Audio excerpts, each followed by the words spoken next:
Oh, be glad you got back what you got back. All right. Before we get into anything that's printed on your paper, let me just open this up for everybody to think about and whoever wants to answer it. What are your thoughts when you think about the man that we know as Jacob in the Genesis record? What comes to your mind? The well. The well? Oh, yes. Jacob's well. Okay. Gary? Deception. There's a lot of blank space on your paper for a reason. That's so you can take notes, because there's some smart people in this room. I hope you're taking notes. Deception, the well. Anybody else? We're going to unpack some of this as we go through this. Be a prophet? Sorry? Be a prophet. He foretold some things later in life, yes. Tony? Yep. The ladder going up to heaven. Mm-hmm. Yeah, and he named that place Bethel. Bethel. Becky? He just had a lot of growing to do. I guess I look at his life and I think where he started and where he finally ended up, God was just helping him grow. Yeah. Yeah, but was he a receptive student? Was he a receptive student? Some. And that's the most accurate, fair answer I think I've ever heard. Drew Kaiser wrote a book about a year ago. I should have got it in preparation for this book, but it's a class book. It's called The Favored Cheat. A book on the life of Jacob. I thought, boy, that pretty much encapsulates a whole lot of that guy. The Favored Cheat. Anybody else? What do you think of when you think about Jacob?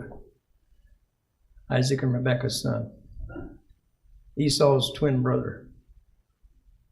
Barry? Well, it seemed like he had to learn everything the hard way. Okay. Fighting with by the ladder, whatever it was, as we get going through this, most of his learnings came from some kind of confrontation. Usually. You're right. You're right. I think he was the original graduate of the School of Hard Knocks. And he enrolled himself, by the way. Yeah. He did most of I wrote on my paper here, he reminds me of Adam and Eve, whose subtitle is, I did it to myself. I did it to myself. There was no way he could have said to himself, looking back, well, I didn't see that coming. Because he sure dished a lot of stuff out. And he had a lot of it thrown back. Anybody else? The well, deceiver. Sometimes a good student, sometimes not. What does his name translate? Everybody's name has a translation or a meaning. I looked up Issachar. You know what Issachar's name is? Barter. Leah made a barter to be with her husband the night that Issachar was conceived. So she took that and ran with it and named her son after that agreement, or barter. How would you like to have that handle following you all the way through? Well, same as I do. Jacob and James are the same definition. It's the word opportunist. Your Bible may have a footnote that says heel grabber. What does a heel grabber do? In all literal terms, what's a heel grabber do? Hangs on. Hangs on and trips the guy he's trying to pull. Yeah. He hangs on. He takes advantage. And that by itself is an interesting story. Anybody else before we move on to your class sheet? What do you think of when you think about Jacob? Slow your mouth down, Jim. What do you think of when you think about Jacob? Did he have any paternal inherited problems from Isaac and Rebekah? Did some crop up in his life? This means yes, this means no, but the correct answer is they sure did. He started a domino chain of effects chain of events that just lasted for centuries. Okay. In what ways, on your class sheet, in what ways does God help us by recording the prophecy in chapter 25 of Genesis? Turn over right quick and let's take a look at this.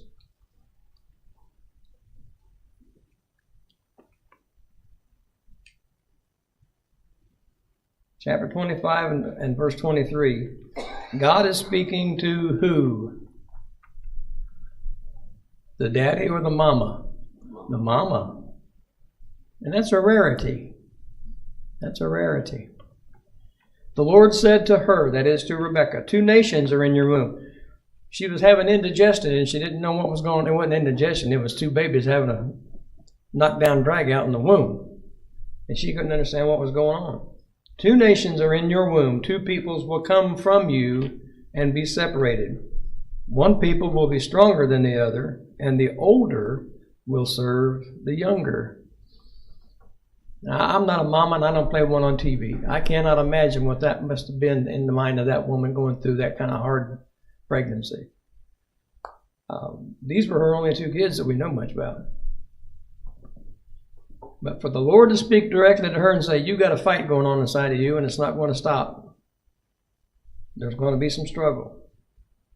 One's going to be stronger, older is going to serve younger. Verse 24, when her time came to give birth, there were indeed twins in the womb. First one came out red looking. One version there, I think it's New King James, refers to him as red. That's what the word Edom, the nation that came from Esau, means. Like a fur coat, he was covered with hair. And they named him Esau. After this, his brother came out grasping Esau's heel with his hand. So he was named Jacob. I have to make myself stop laughing because a lot of parents go through a lot of fussing trying to figure out what the name of a child's going to be. They get those books in the checkout line, it says 100 baby names for girls and boys. Really? You have to buy a book at Payless to figure out what you're going to name your child? This one was pretty easy.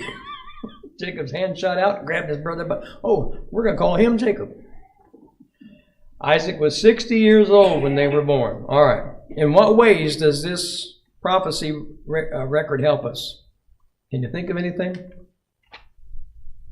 What was this foretelling, Becky? To me, it's that God had a plan, that he knew what was going to happen. He knew what he wanted to happen.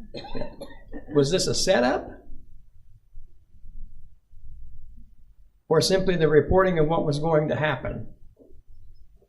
Wouldn't it be great I'm sorry? Yeah, it was a recording. It was recording. It was, he was revealing what was going to happen. Wouldn't it be great if you as a parent could know exactly what your kids were going to do the next 16 years when they were children? Dana's shaking her head. I don't think I could have took it either. There's not enough Maylocks of... I'm sorry? And that's coming from a nurse. Yes, we're on 2 digital formats. I don't know what changes I'd make, do you? I fished those waters out, and I'm glad I'm on this side of all of that. But there's something about God telling her, down the road, things are going to take place. I'm not setting one up for success and one up for failure. One of them is not my dupe and my champion. I'm just telling you, here's what's going to happen. Not all the details, but... And I'm not so sure because we're not given many details about Rebekah and Isaac after this, are we? Not very many at all. We're told about his death, Isaac's death. But as far as rearing these kids, we're just told about 2 or 3 things. Rebekah had a hard time with daughters-in-law. Yeah, Isaac was not a good, or Esau wasn't a good wife picker-outer. And it really made things bad at home. There's one takeaway. I suppose if you're stacking up the whams, that's one wham. Esau brought one home. Well, he brought 3 or 4 of them home. And they were all of the Hittite and the Canaanite people. All right. What lessons can be drawn from this passage? Well, we've talked about one. God knows what's going to happen. He doesn't set people up for success or failure. He simply knows what's going to happen. And I can't help but wonder, and you may consider this speculation, that's okay. I can't help but wonder if he wasn't in some way bracing her, preparing her for what was coming down the road. That's why I asked, wouldn't it be great to know what your kids would be doing the next 16 years? So you and I can get ready for that. how many car insurance policies you'd have to renew, and how many tires you'd be changing by the side of the road, and all of that business. Number 2, if Jacob and Esau knew about this prophecy, now this is a question that's asking for a judgment or a speculation from you. If Jacob and Esau knew about this prophecy, how could that have affected their lives? If they knew from before birth, Mama knew one was going to be stronger than the other. The older Esau was going to serve little brother. If they were in on this, or made privy to this after they were born, do you think that would have altered their relationship? Mariah's doing this. I think Mariah's right. What do you think? Gary? Absolutely. You take a look at Joseph. His older brothers were willing to sell him. They thought about killing him. Yeah. They were ready to do it. Yeah. And I got a sneaking suspicion if Esau really had any inkling that his or his descendant would someday be subject to Jacob, I'm afraid he was taking Jacob behind the witch and bad things might have happened. And might have left a mark or two. Might have left a big mark or two. Yeah. Yeah. This causes me to think about what we refer to as human nature, right? Anybody in here an only child? I was going to holler lucky duck. My people. My people. Karen's dad always said the middle child had it easier because the oldest one had to go first and the youngest one got away with bloody murder. Sorry, Nate. Mom's sitting right next to you. Don't tell your sisters I said that.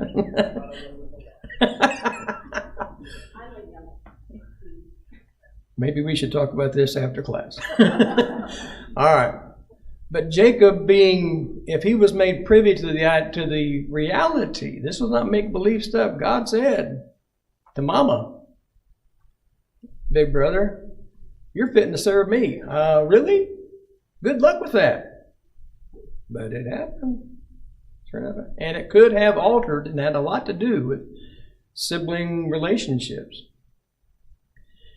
Now, I'm going to get out of the speculation rabbit hole. Go to number 3 on your paper. Does this lesson, the entire one on Jacob, overplay the idea of a self-fulfilling prophecy? This is the one I got really stuck on. I didn't spend much time on it. Maybe you did.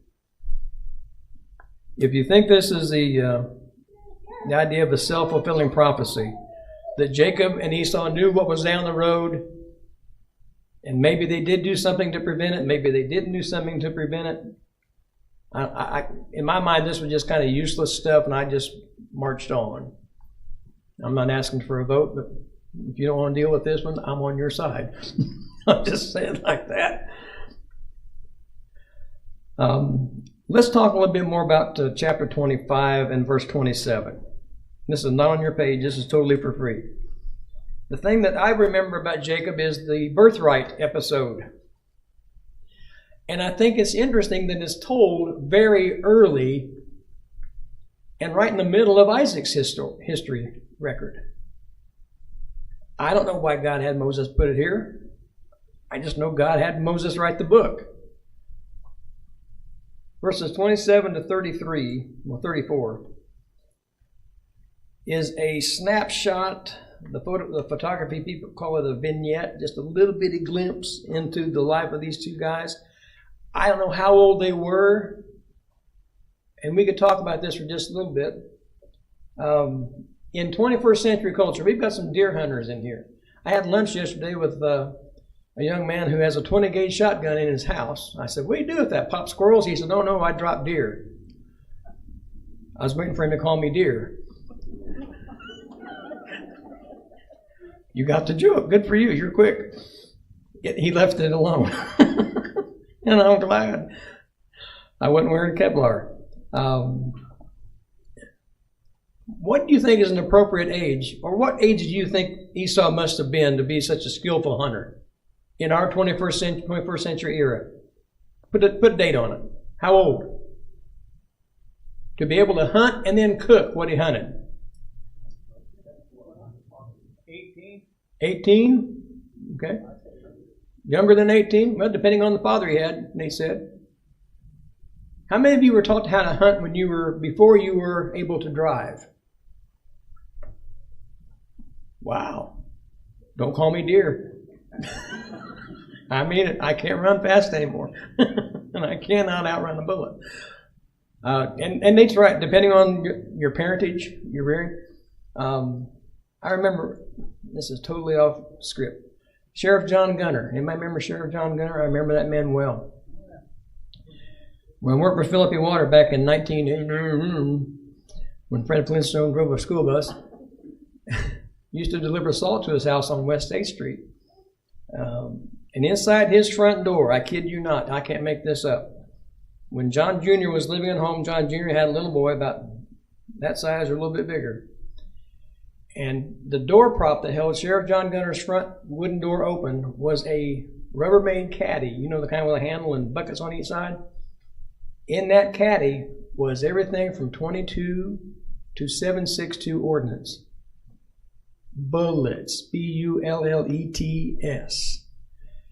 And my eyes like bug out of my head, and I saw that child running through there. I thought, okay, you teach him now, don't you, Sheriff? I was waiting to see a sidearm on that diaper. Depending on the culture, let's get back to Esau.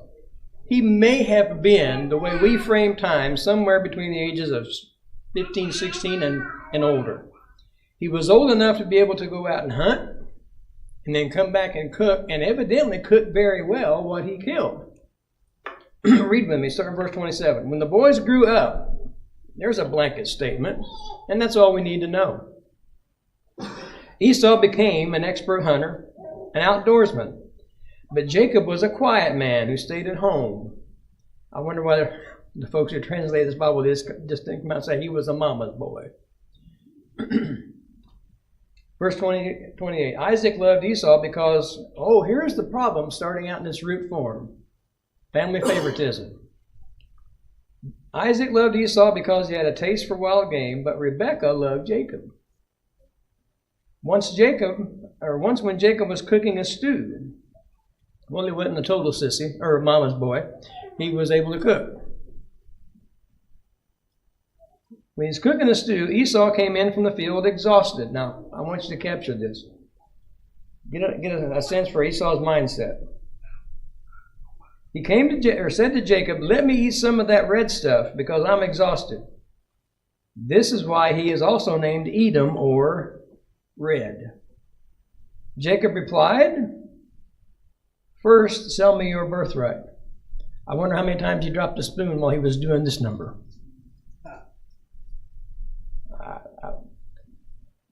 Verse 32, Esau said, look, I am about to die. Pause. Was he about to die? No. Do people's emotions get a hold of the rest of their anatomy? Yes, they do. Their stomach? Yeah. Emotion-based thinking. One of the things that the young man and I had lunch with yesterday was talking about was mental wellness. We're in a real big culture now about mental wellness, and it's about time we got there. It really is. Esau is a case study in emotions taking over and running the show. He was not about to die. He was exhausted. Ever been exhausted but thought he was about to die? Probably not. He was hungry. I'm about to die, so what good is a birthright to me? What's the birthright they're referring to? Anybody? What is Jacob up to? Yep. A self-fulfilling prophecy. Here we go. The wheels are fixing to get set in motion. Now, I mentioned when we started, Satan's name is not mentioned in this narrative at all. But he's as busy at work in this conversation as anybody else is. He's pitting brother against brother. And later on we find out mama got involved. Right? Because Rebekah loved Jacob. And after all, my boy's got to succeed. So they take advantage of Esau's emotion-based thinking. Esau says, what is my birthright, being first in line to inherit Dad's stuff? What's it going to do for me right now? Hot diggity dog, hot diggity dog. That's before Mickey Mouse ever thought about singing that. Verse 31 or 33. Swear to me first. So he swore to Jacob, the most expensive menu in the Old Testament nearly. It cost him his future. Swore to Jacob and sold him his birthright. Then, verse 34, Jacob gave bread and lentil stew to Esau. He ate, drank, got up, and went away. He didn't die. So Esau, my version says, despised his birthright. What does yours say? Despised it? In literal terms, he turned his back on it, right? This is not just a wham about Jacob. This is a wham about family. About Satan getting a foothold, as Ephesians talks about it, stepping in and taking advantage of a very bad situation that should not have gotten this far. Number 4 on your paper. Consider the statement. Jacob's story, that is the one of wrestling with God, is our story. Now, you'll find that a little later after Jacob gets married and before he has that run-in with Esau again.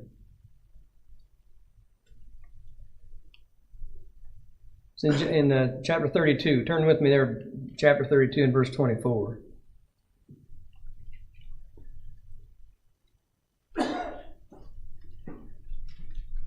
Genesis 32 and 24 begins saying, Jacob was left alone, and a man wrestled with him until daybreak. What does your version say? Anybody? A man? It may have a different wording there.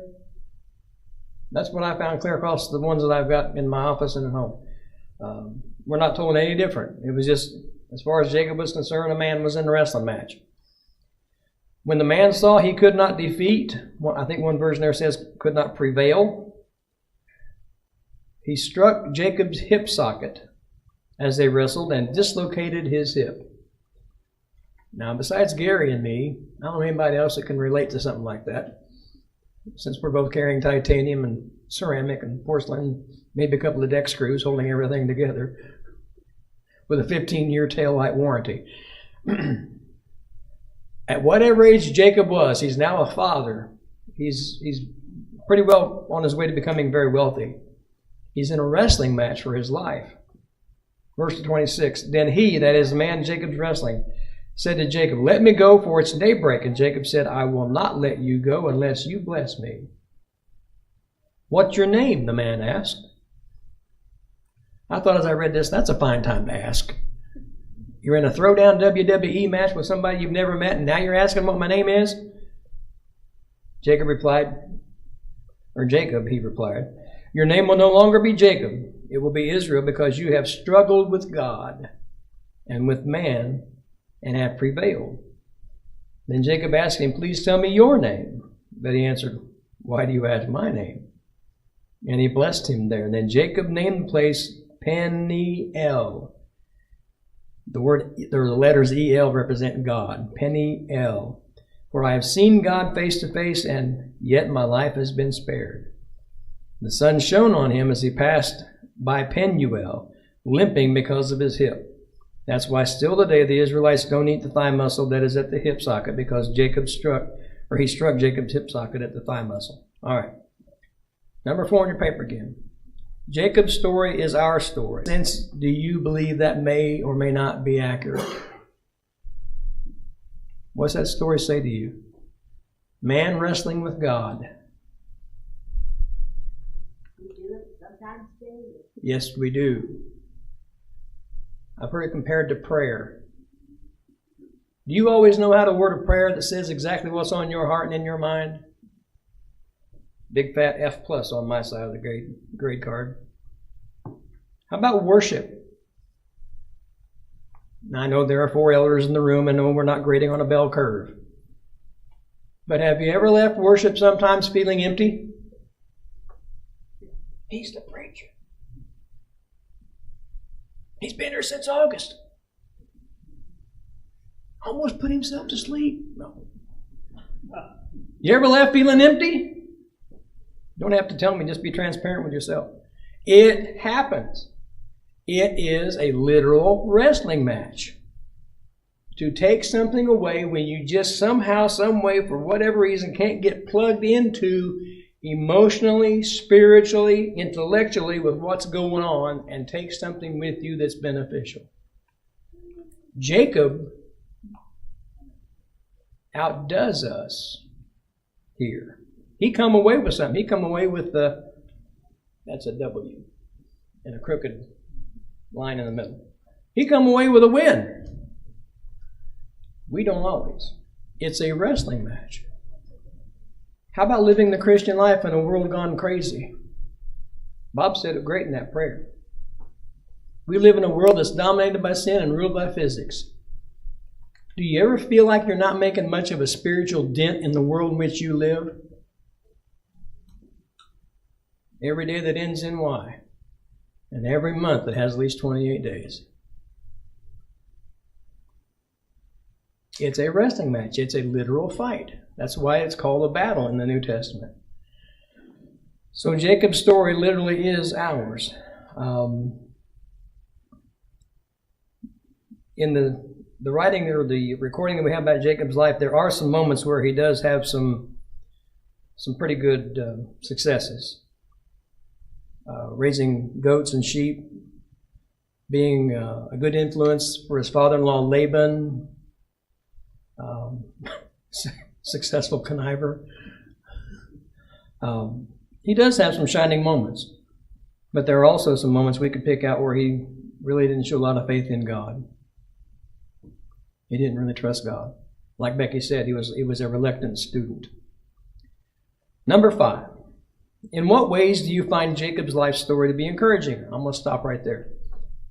Anything about Jacob you find encouraging that you can use? Becky? God was always with him. Even when he was messing up so bad, God was still there.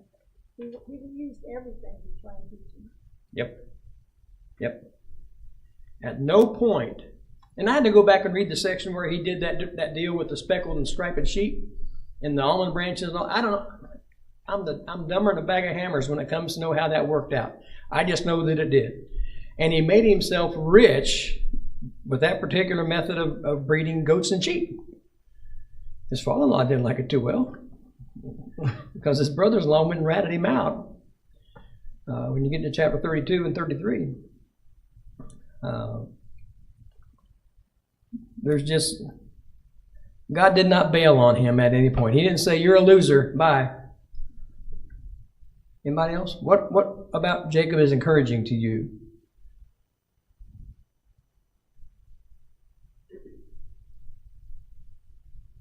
I would say through all his struggles, he was really made to depend and trust in God. Yep. The things that he blundered at forced him that direction. Now, I want to be careful with what I'm about to say because it's a very hot button thing. The assassination of Charlie Kirk has done some things in this country. Would you agree? Oh, yeah. It's done some things. And I heard on the way back today from Henry County Hospital, I was listening to an interview. It reminded the two guys on this panel of 9/11. When for the next 3 months after 9/11 of 2001, the United States of America got very religious. But you know, come Christmas time in the first of the year of 2002, the dial got turned down. I'm sorry? It did not last long, Dick, you're right. It was kind of like riding the bandwagon of the fever. As long as Caitlin Carr's playing ball, we'll ride that wagon. Well, she's hurt. Well, once the furor dies down, the faithfulness dies down. Jacob's mishaps, whams, he used them in a way to turn him. He didn't allow them to be reasons to abandon God. He used them as reasons to turn toward and stay with God. And the two guys on the panel today said there is a slow-moving revival in the United States of America, and the incident with Mr. Kirk is just part of it. I hate to hear that it has to come to something that tragic to hear that Romans 8 verse 28 still gets played out. Now we know that all things work together for good to them that love the Lord, the called according to his purpose. All things that happen are not good. All the things you and I do that are not not pleasing with the Lord are not good. But they can all be used to turn us back toward him. And they should be. All right. What ways do you find Jacob's story to be encouraging, particularly in terms of how God treated him? Well, Becky answered from her side. Anybody else? How did God treat Jacob to remind him that he was worth something? Yep. Yes. Yep. It's stated twice in the Bible. Well, not in those words in this lesson, but it's stated in this lesson.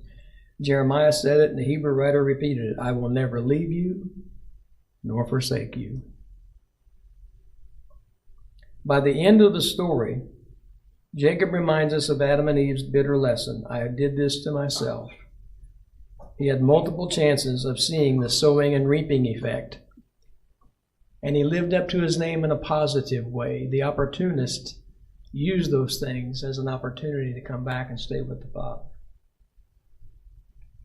Although you don't find much about, or even though you find a whole lot about him in Genesis, when you get to the Hall of Fame in Hebrews 11, there are 2 verses with his name. And the one that says the most is when he spoke to his sons before he died. Dick was right about him being a prophet. He foretold about all 12 of the sons, and even Joseph's boys, Ephraim and Manasseh. Anything else about Jacob's whams? We could talk a lot about little snapshots of his life. But those things that I think that we probably may have gotten from children's Bible classes across the years, I think may be the most beneficial and productive for us. Use the bad things for the good. Don't waste the pain. Don't waste the blunder. Learn from it. There was a couple, I can't tell you how many years ago, but they lost an infant. I don't know if it was because of SIDS or what it was, but the child passed away. And the whole church gobbled that family together. And one of the wisest old ladies in the congregation walked up to him and said, you have 2 choices, kids. You can let this help you become better, or let you become bitter. Jacob's whams he used to help him and God become better. So whatever that's worth, that's my takeaway for you. Anita? Esau always stuck out to me because he forgave him and moved on after what he had done to him. Yep. Even though if he knew what his mama knew, he turned out to be I use the word noble on my notes, a more noble man. And when you read that that last encounter, well, they got back together when their daddy died and buried their daddy. But when Jacob met with Esau, Jacob was shaking in his sandals. And he offered him all kinds of bribes. He was scared. His emotional dysfunction was driving the bus again. I'm scared of my brother. You take all these gifts. And Esau said, no, I don't want your stuff. I've got my stuff. Please take this. And finally talked him into it. And you're right. Esau turned out to be a much more mature, more noble guy, even though he was dealt a dirty hand throughout his childhood. Gary? Why do you think Jacob was so scared? Because he said, I know what I would have done if I'd been in that boat. I'm not so sure Jacob at that point could see in himself enough of a forgiving heart to do what his brother did. Yep. By his own choosing. You're right. He knew himself too well. But maybe he didn't know his brother well enough. Maybe. This might be a good time for a song, fellas. We'll have next Wednesday night's lesson on the buffet table come Sunday morning, Lord willing. please grab the two for this coming Sunday, if you will. And you'll probably be a couple of steps ahead of the preacher. And if I find him, I'll tell him you're already ahead of him. Father, we thank thee for the night and for the morning light, for rest and food and loving care, and all that makes the day so fair. Help us to do the things we should, to be to others kind and good, in all we do in work or play, to grow more loving every day. Amen. Night. See you Sunday.